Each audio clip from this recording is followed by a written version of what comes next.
حي على الصلاة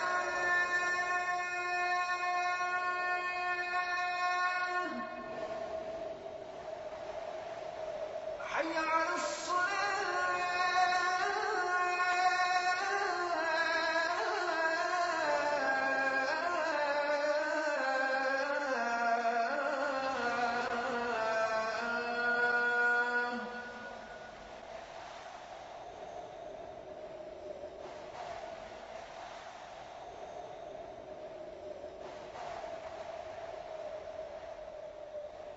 حي على الفلاح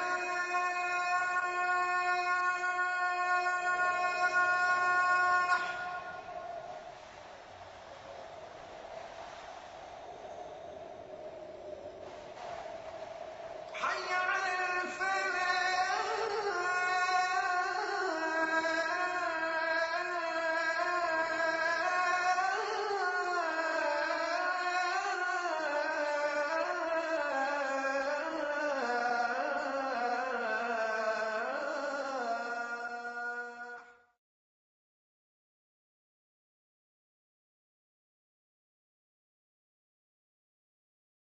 نبينا محمد وعلى آله وأصحابه وأزواجه أجمعين أما بعد فأعوذ بالله من الشيطان الرجيم بسم الله الرحمن الرحيم رب اشرح لي صدري ويسر لي أمري واحلل عقدة من لساني يفقهوا قولي ربي زدني علما أجمعين inshallah.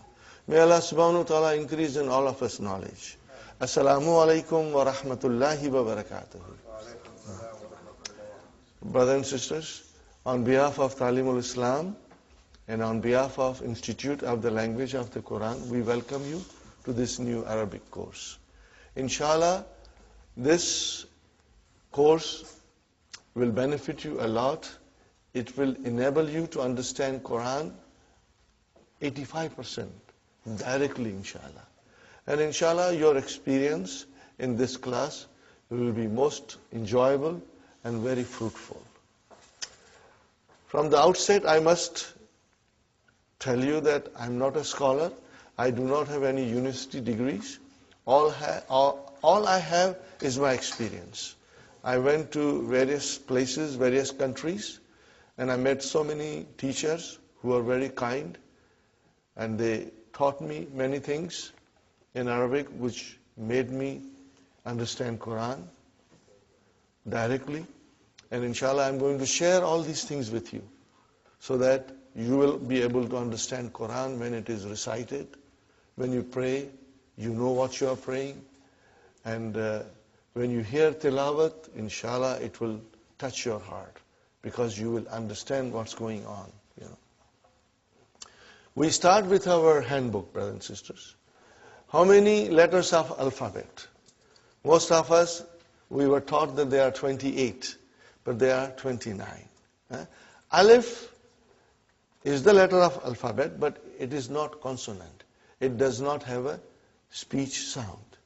When you say a, it is not alif, but it is hamza. And how do you write hamza?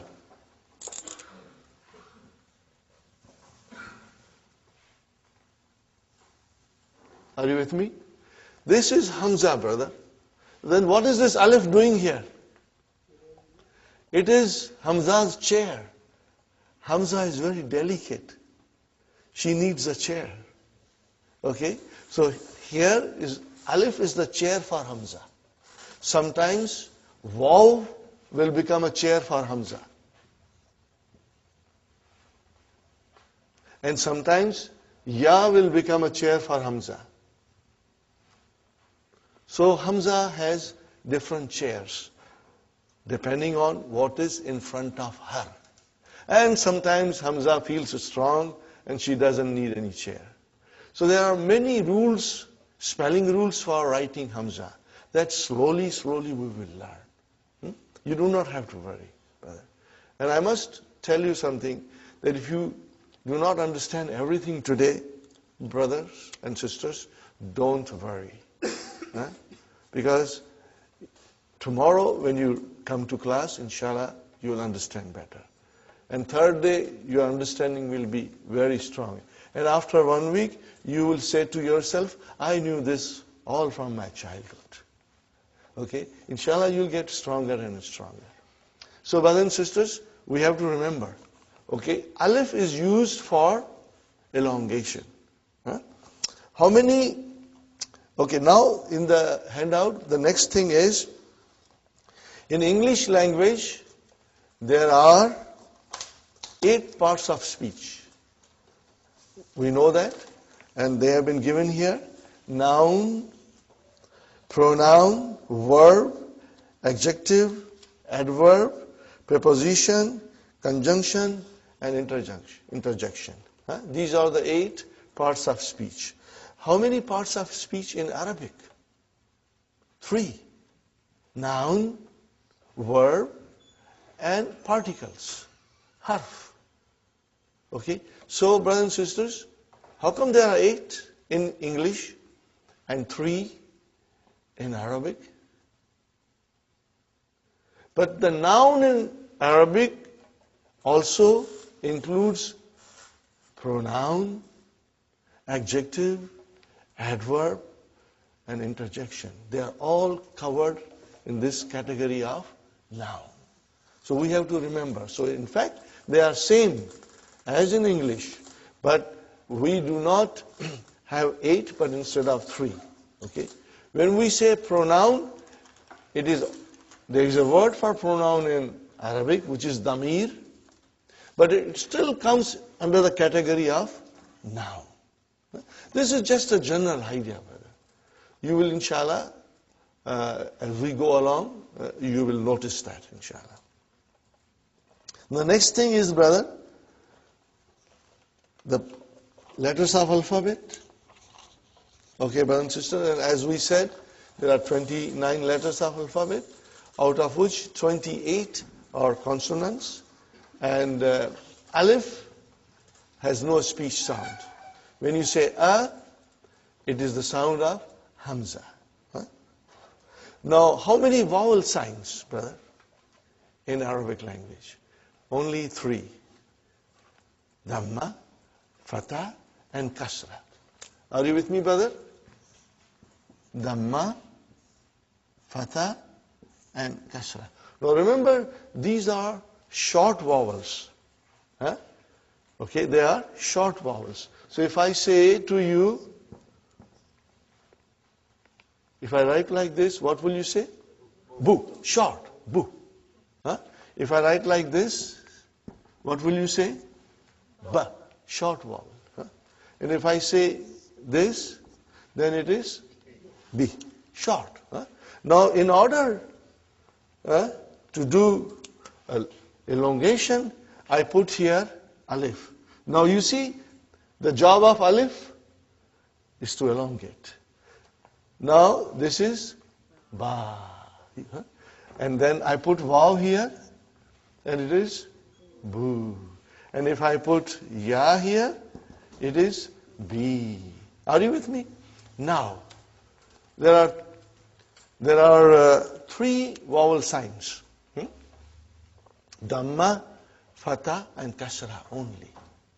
And there is a 4th thing we must understand, and it is called Sukoon. Are you with me, brothers and sisters? There are many ways of writing Sukoon. Sometimes it is like a tiny circle. Sometimes they write like this. But I prefer tiny circle because it's better when you want to understand properly. Okay. Now, Sukoon is not a vowel sign.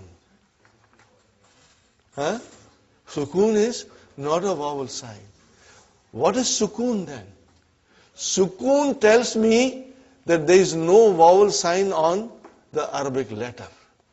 Are you with me, brother? Okay. Where is the vowel sign here? On ba. What is on vav? It's a Sukoon. Why? There is no vowel sign. There is no vowel sign. Okay. No, this you never write. You never write, but you understand. If I say ba, where is the vowel sign? Ba. On the ba. What is on alif? There is a sukoon. We don't write it, but there is a sukoon. We don't write it. And what about B? Where is the vowel sign? On the B. What is on the ya? A sukoon, because there is no vowel sign. Now these things are to be remembered. And even if you forget, don't worry, because I will be repeating these things often. You know, some of you will, when we go a little bit deeper in the course, all these things will come to you. Okay? So you don't write it. You don't write it, but it is there. Okay. I give you another example, brother.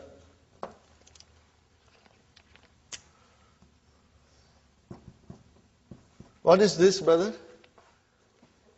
Taba. What is it? Taba. Okay. And what is this? Tuba. Are you with me? Now I write down like this. What is this? Tab. There is no vowel sign on ba. Tab. See how you pronounce ba? Tab. Okay. Now if I say like this,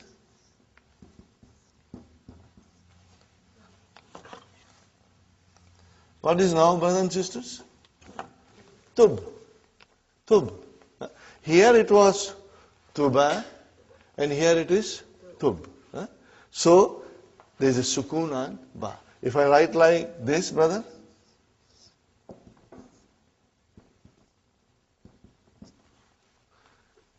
tubta. So we did not pronounce ba in its normal way as we pronounce ta and this ta. Tubta. And if I put dhamma here, tubtu. If I put kasra here, tubti. So ba has a sukoon. It means it has no vowel sign. It has no vowel sign. Sukoon means there is no vowel sign on the letter. Is it clear, inshallah? Try and remember this, brothers. Okay, now we come to other part of the handout, brothers and sisters.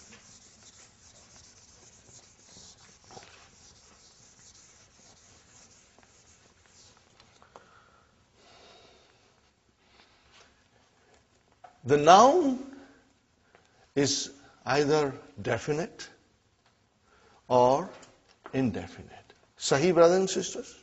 Either it is definite or indefinite. What do we do in English when it is indefinite noun? How do we describe it, brother? By using a or an. Are you with me? This, when it comes in front of a noun, makes it indefinite. How do you define it? Make it definite? The. Okay, brother. Now, In order to define an indefinite noun in Arabic, we do not have anything similar to this. But at the end of the noun, we put double vowel sign. Are you with me? We put double vowel sign. If the noun ends with a dhamma, then we put two dhammas. If the noun ends with a fatha, then we'll put two fathas. Huh? If the noun ends with a kasra, we put two kasras. This is called tanween. What is it called? Tanween. Huh? Tanween.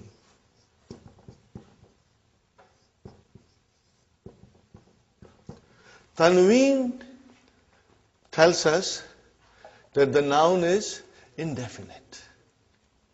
Are you with me? Tanween will tell us that the noun is indefinite. If I say kitabun, what is the English? A book. A book. A book. If I say kalamun, a pen. If I say baytun, a house. Sahih, brothers and sisters?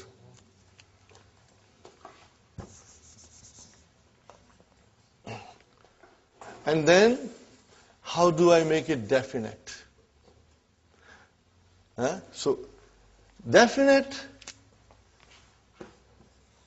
which is da in English, we have to add al to the noun. So I want to say the book. What will I do now? Al-kitabu. I cannot have tanween. Al-kitabu. Al-kitabu. The book. Okay, brothers and sisters? Now you see, as soon as I put al, like a magic, one vowel sign got dropped. Instead of bun, it became bu. Got the idea? Now, if I say kalamun, a pen, I want to say the pen. What will I do? Al-kalamu. Brother, these are the basics. I know most of you already know. But I'm starting from the very beginning, in case there is one student who's coming for the first time to learn Arabic, so that he gets some idea, inshallah. Al-kalamu. Got the idea? If I write down al-kalamun, that is wrong. Because tanween and al cannot coexist. One has to come and other has to go. So, if you say al, then only one dhamma. And then here comes al-baytu.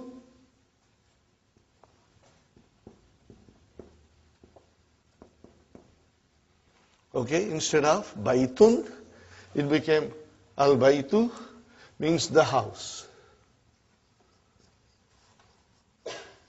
And I should write here the pen. Okay. Is it clear, brothers and sisters? Yes. Okay. Now,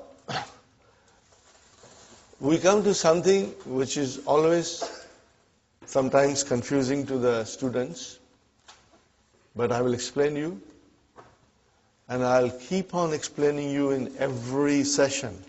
Whenever I get an opportunity, I'll be asking you questions and also repeating my point, so that if you have missed it out, you will inshallah remember.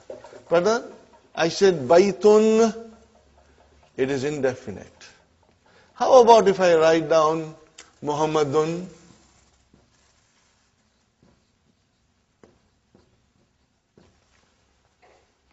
There is a tanween there, which always tells me that the noun is indefinite. But what about Muhammadun? Is it definite or indefinite? It is definite. Brother, how come? Tanween means indefinite, and now you say Muhammad is definite. Yes, you are right. Why? Because Muhammad is a proper noun. All proper nouns are definite. When you say Muhammad, it doesn't mean any Muhammad. It means one particular Muhammad. If I say Ali, brother, how do you write Ali? We always say Ali, but truly speaking, Aliyun, brother. See Tanween? Now Tanween is normally the sign of a noun which is indefinite. But in the case of proper nouns, the Tanween doesn't make any difference. It means the noun is definite. The noun is definite. You will remember this, please. Okay? And I will be repeating it again and again, inshallah. Brothers and sisters, now I come to a very important rule in Arabic, and inshallah I will try to explain you in a nice way, brothers and sisters.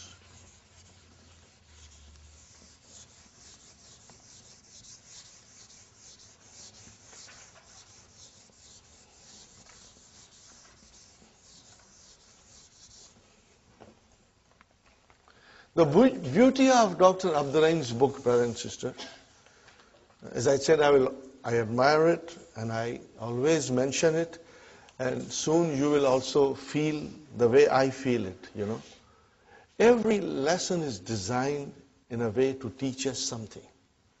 In other Arabic books, brother, things are all put together like a khichda, and it is very difficult.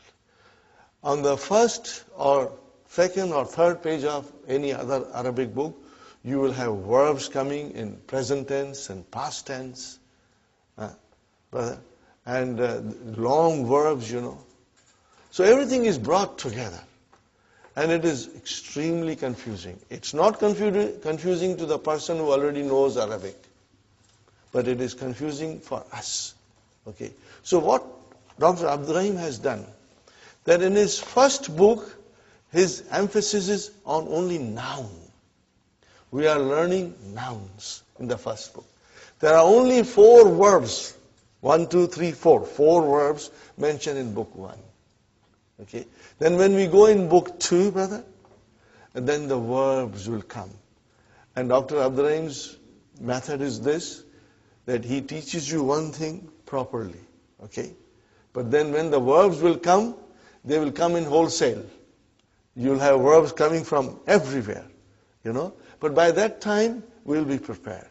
But my, method is, and I found it very rewarding, producing good results, that we will do some verbs on our own, which are not mentioned in the book. So that when we come to book 2, you have a good understanding of verbs. So when they come in front of you, you will say, I know it. You'll feel comfortable. So first book is concentrating on nouns. Okay. And each lesson is like a brick. We make one brick. So we study one lesson, we put a brick. We study second lesson, we put a second brick. And slowly, slowly we'll build our house. Brick by brick, lesson by lesson. Each lesson will show you something. Now we come to the page 3 of handouts. All these things are also mentioned in the key, but I have tried to, do little differently, brother. So you must always read the key also, it will help you. Now, in Arabic, the nouns decline. Declension of noun. In Arabic, nouns decline. You already know it. But you have never realized it. Why? You have never realized this. Why? Now I will give you examples. Brother? I'm writing something, you already know it. Muhammadun Rasulullah.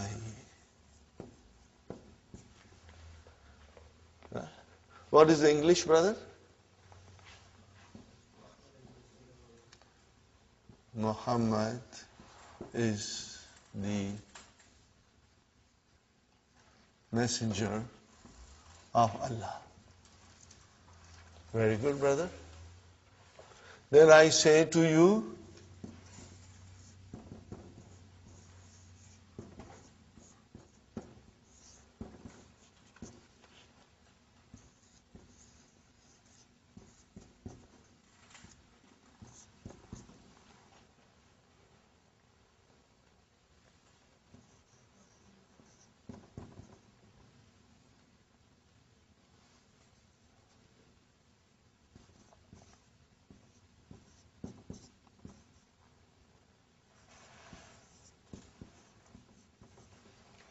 we say every day in our salah. What do we say?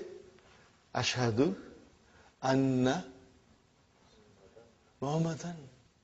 Brother, why Muhammadan? Before you wrote Muhammadun, now you are writing Muhammadan. Okay. What will be the English? I bear witness that Muhammad is his slave, brother, and his messenger. Dot, dot, dot. Okay. Now, every day we say, many, many times, Allahumma. What is the meaning of Allahumma? Ya Allah. What is the meaning of Allahumma? Ya Allah.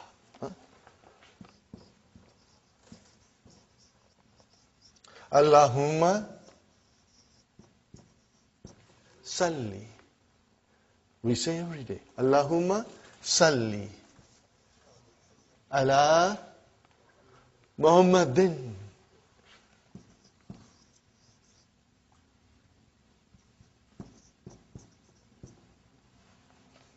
Oh Allah, send your blessings on Muhammad.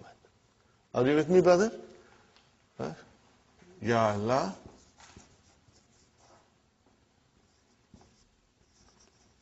send your blessings on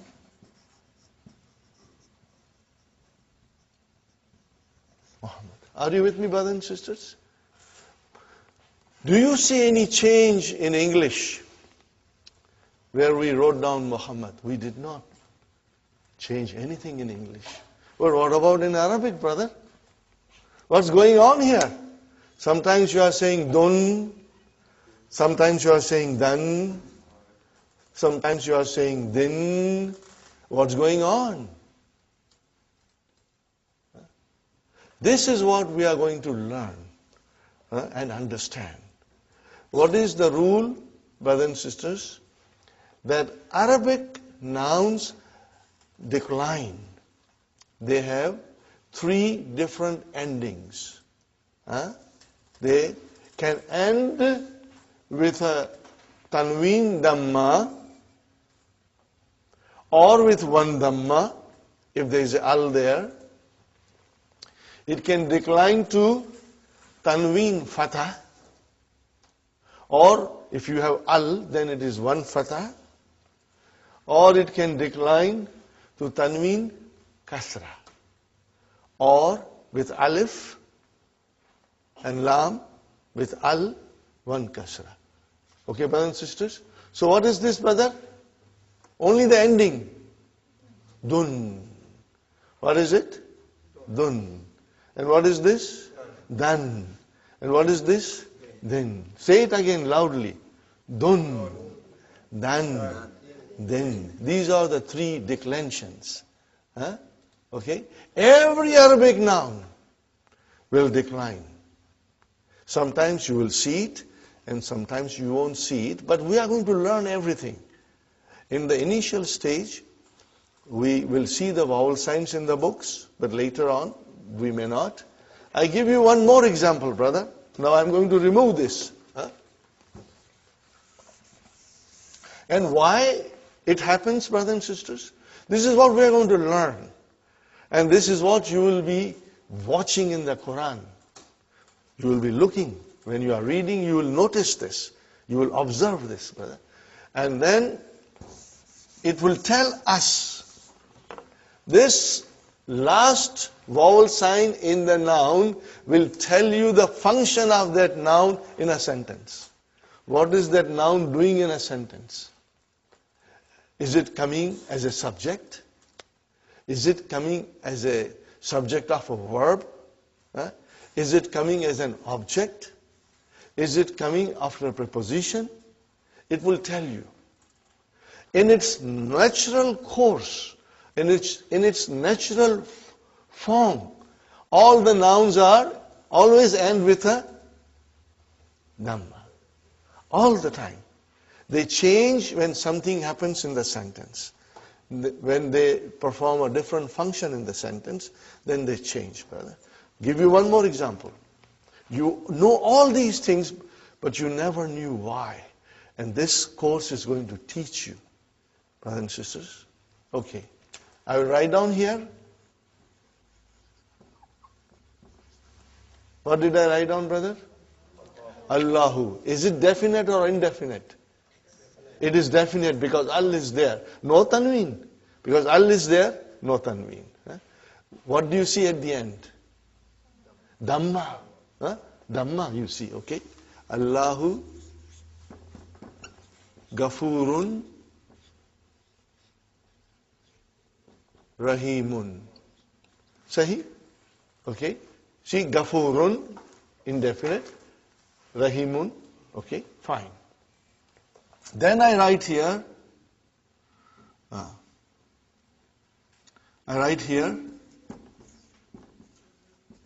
Inna Allah. Why, brother? I put Allahu there, now I am putting ha, Allah. Something is happening in the sentence. Okay? Inna Allah Ghafurun Rahimun.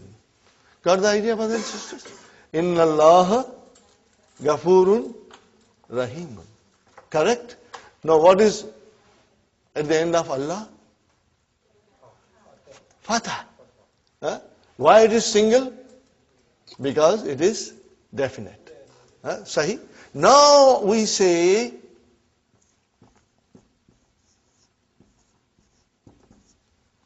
A'udhu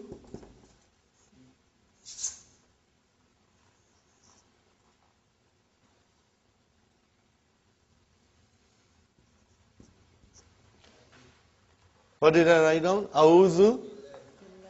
Hey, come on, give me a break, brother. What's going on here? Sometimes you are saying Allahu, sometimes you are saying Allah, and now you are saying Allahi. What's going on? But as we know, the nouns decline in Arabic language. And we are going to learn about that. Are you with me? We are going to learn about that. Okay? And let's learn the terminology now. The terms. If the noun, brothers and sisters, look at carefully.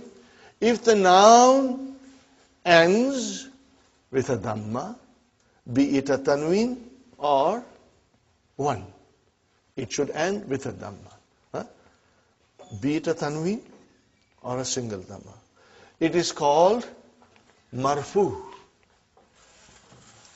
What is it called, brother? This you will have to memorize. Marfu. Are you with me, brothers and sisters? If the noun ends with a dhamma, you will call it marfu. You will say the noun is marfu. Okay? What do you call it in English? You will call that it is in nominative case. Brother, if you are comfortable, we will use some English terms, but later on you will be most comfortable with Arabic terms. Marfu is nominative case.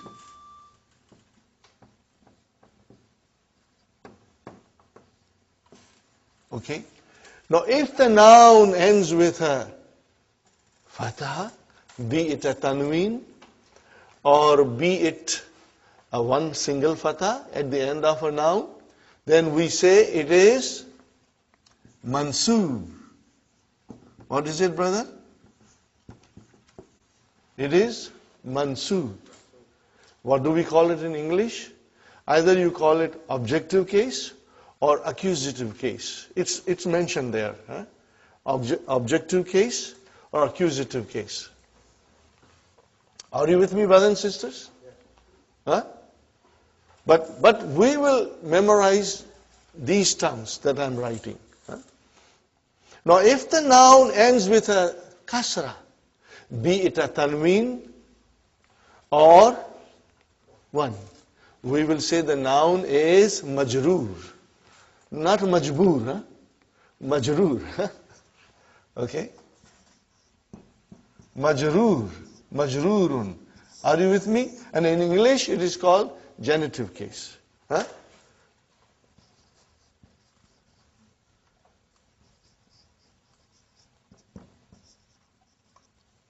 think it is genitive case.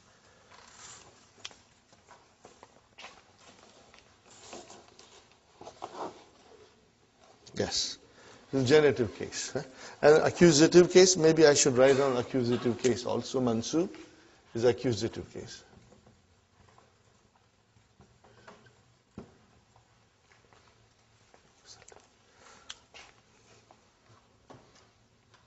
Okay, brothers and sisters? So today, you must memorize marfu, mansoob, and majroor. We will repeat it every day. And brothers and sisters, this thing will stay with you all the time when you are reading Quran. It is in the back of your mind that the nouns can be marfu, according to the function it performs. It can be mansoob or it can be majroor. As you can see, we say Allahu Ghafurur Rahim. We said Allahu. As soon as I put inna in front of it, I said inna Allah. We are going to learn what is inna in book 2. The first lesson in book 2 deals with inna. Inna Allah. Okay. And then as soon as something came, billahi, which is a preposition, it changed the noun into a majroor. Change it into majroor. This is what we are going to learn, and this you'll observe. This is the very, very important. Okay. Now, I made a little song, out of this. When I say dun, it's marfu. When I say dan, it's mansoob. When I say din, it's majroor. When I say dun, it's marfu. When I say dan, it's mansoob. When I say din, it's majroor. Therefore, dun dun dan dan din din, dun dun dan dan din din, dun dun dan dan din din, dun dun dan dan din din, dun dun dan dan din din, dun dun dan dan din din, dun dun dan dan din din, dun dun dan dan din din. One more time. When I say dun, it's marfu. When I say dan, it's mansoob. When I say din, it's majroor. Therefore, dun dun dan dan din din, dun dun dan dan din din, dun dun dan dan din din, dun dun dan dan din din.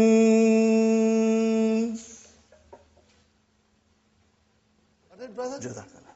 Okay, so we will remember this, huh? And this will help you. Okay? Okay. And you must always remember. What will you remember, brother? Pronounce this. Last one. Dun. What is this? Dan. And what is the next one? Then. In short, dun dan din. What is it? Dun dan din. That is the way the nouns decline in Arabic. Dun dan din. Okay? Now I compose another song, but I have to, because I'm not a musician, but sometimes I get that inspiration and I do it, you know. Maybe later on I will, inshallah. To refresh you, again I will do it, inshallah. Are you with me, brothers and sisters? So 3 pages from the handout. Huh? Now we go to the main book. Brother, we go to the main book. Ad-Darsu Awwal. Okay? Hadha. What is, sister, the blue book? Yeah? Blue book, lesson 1. What is the title? What is the title? Hadha. We are learning Hadha. What is Hadha, brother? Most of you know the meaning. What is it? This. Huh? Hadha means this. Okay, but write down near there in your book. Huh? Just write down, brother. What is Hadha? It is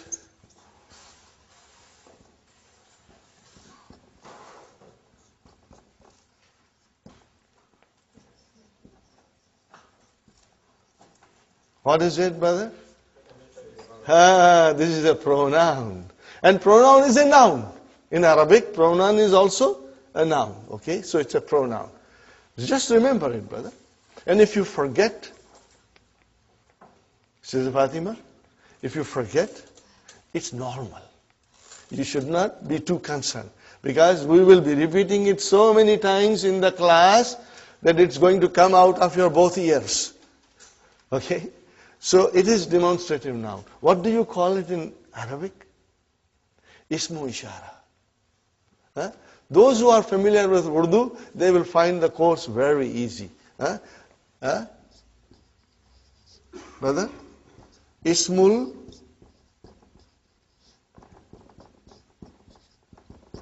ishara. Huh? We will be repeating it. Right now I'm, throwing these things at you. But please do not be gabarified, because we will be repeating them. And it will, inshallah, become part of your vocabulary and part of your memory, inshallah. Huh? Haza. Are you with me, brother? What is haza? It is a demonstrative pronoun, which means it's a noun. Are you with me? Okay. And then in Arabic we call it ismu ishara. We call it ismu ishara. Okay? Inshallah. Now, these are the sentences, simple sentences we are studying. And I'm not going to go in detail, but very soon we'll go in detail, because ours is an intensive course. We will be moving at a steady pace, brother. Huh? Now, as you know, you are all supposed to read.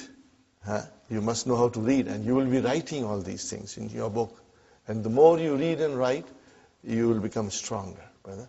And in the class, if you are a team of husband and wife, it's a great thing, because you can go home and read to each other and discuss with each other, and it will help. Every day, brother, you got to do your homework.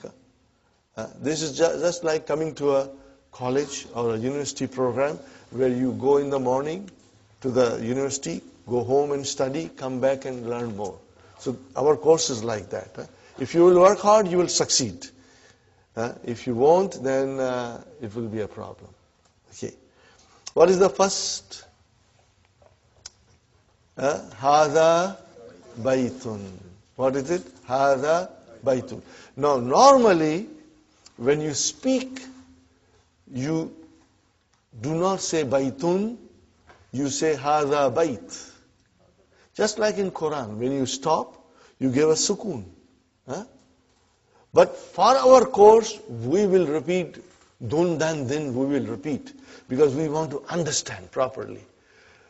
But those who speak Arabic fluently, just like us, we speak English fluently. But do we know the grammar? We don't know the grammar. If somebody asks you, teach me English, you cannot teach English, brother, because you don't know yourself properly. You only speak, you cannot teach. Same way, the people who speak Arabic, when they say Hadha Bait, or when they say Muhammad Talib, or Raitu Muhammad, or Marartu bi Muhammad, they are not very sure about the endings. Because that's the way you stop it. You don't put the, pronounce the last. But here in our class, we will pronounce everything. So that we get a good idea of what's going on in the sentence. So you will always be reading Hadha Baitun. Hadha Baitun. Now tell me, brother and sister, what is the translation? This is a house. Indefinite. Indefinite. This is a house. Okay. Now, I think you have understood this, so I am going to erase it, brother? Haza. See, it is pronounced like Haza.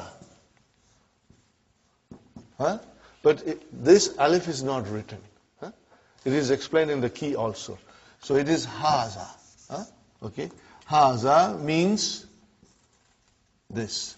And Baitun means a house. Are you with me, brothers and sisters? No, but you said in English that this is a house. Okay. I see this here, Haza. I see a house here, Baitun. But I don't see anything similar to is in Arabic. Are you with me when I explain? Brother Muhammad? You say this, which is equal to Hada. And you say a house, Baitun. What about is? So what is? Okay. We go to English grammar. Is, are, and am, these are linking verbs. In English, we call it copula. Copula verbs. Brothers and sisters? They are intransitive verbs, but I will not go in detail in intransitive. But they are called copula verbs. It means they are linking verbs.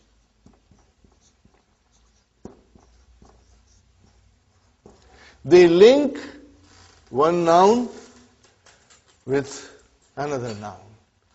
Okay?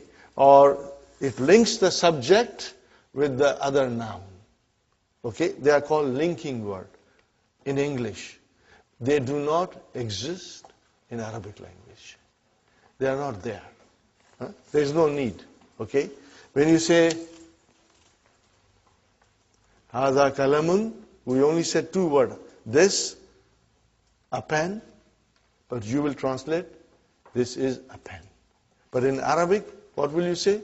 Hadha kalamun. You will say Hadha kitabun.